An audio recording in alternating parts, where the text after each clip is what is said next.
Indonesia merupakan negeri yang kaya akan etnik budaya dan bahasa. Masing-masing daerah memiliki alat musik yang khas, salah satunya yaitu gamelan. Gamelan merupakan salah satu alat musik yang dikenal, bahkan dikagumi oleh dunia internasional. Di Jalan Berbah, Belemhor, di Kecamatan Banguntapan, Kabupaten Bantul, daerah Yogyakarta, kita masih bisa menjumpai pengrajin gamelan, yaitu Rumah Produksi Gamelan Dalio Legiono. Nama saya Sumini dan saya anak dari pendiri Gamelan Dalio, almarhum Bapak Dalio. Saya anak nomor 3. Terus untuk Gamelan Dalio ini berdiri sekitar tahun 1959. Itu awalnya dari pemanfaatan barang-barang bekas perang Belanda, yaitu selongsong peluru, pipa-pipa pabrik itu yang bekas, terus sama grill minyak goreng, terutama kalau minyak tanah tidak bisa karena tembaganya itu kandungannya sedikit. Jadi kalau untuk nyetem nadanya itu agak sulit.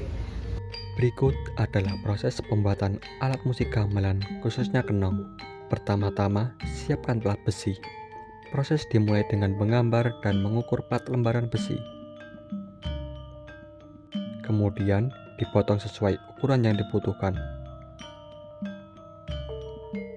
Plat besi tersebut kemudian ditempa untuk membentuk lengkungan. Setelah lengkungan terbentuk, dua bagian lengkungan disatukan dengan cara dilas 2 kali menggunakan las gas dan las listrik.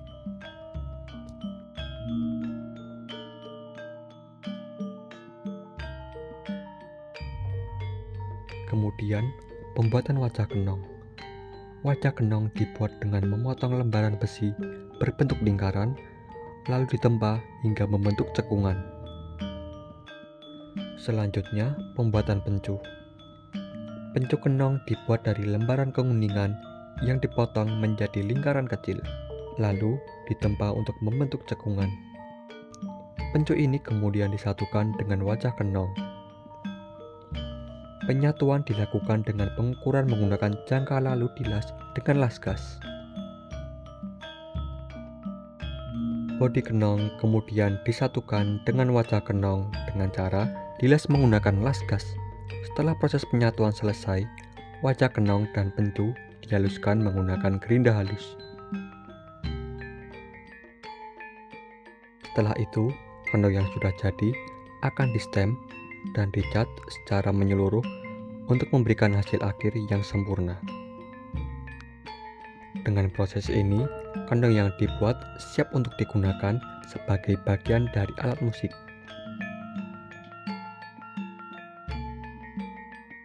Untuk pelanggan gamelan dari awal Pak Dalio itu dari zaman dulu tidak ada semacam iklan atau dunia maya seperti handphone kalau sekarang ya. Itu jadi untuk pemasaran dari almarhum dulu itu dari teman ke teman, jadi dari mulut ke mulut kalau istilahnya sekarang. Akhirnya dikenal banyak orang dan sering mendapatkan pesanan dari pemerintah untuk bantuan kaluran di seluruh DIY. Setelah itu dengan berjalannya waktu banyak wisatawan yang datang untuk berkunjung, sekedar melihat-lihat, ada juga yang tertarik. Akhirnya Bapak pernah membuatkan gamelan untuk gereja Italia. Itu gamelan dari bahan kuningan dan juga untuk Kedubes Honolulu. Karena terus ini juga yang paling sampai sekarang masih langganan pesan itu untuk kesenian Malaysia, itu masih ada. Kami mempertahankan mutu dari produksi gamelan Dalio, jadi biar kelompok seni pengguna gamelan itu merasa puas dan tertarik untuk misalnya ada tambahan-tambahan atau ada yang rusak itu pesan ke kami lagi. harapan saya untuk gamelan khususnya untuk di Indonesia ya, bisa dipatenkan menjadi produksi dalam negeri, karena khawatirnya kalau nggak dipatenkan itu nanti diklaim produksi luar negeri. Jadi misalnya Malaysia, di sana ada kelompok seni gamelan ya, gamelan itu asli Malaysia, padahal yang produksi di Indonesia. Itu warisan dari Sunan Bonang gamelan yang dibuat di Jepang awal. Itu harapan kami.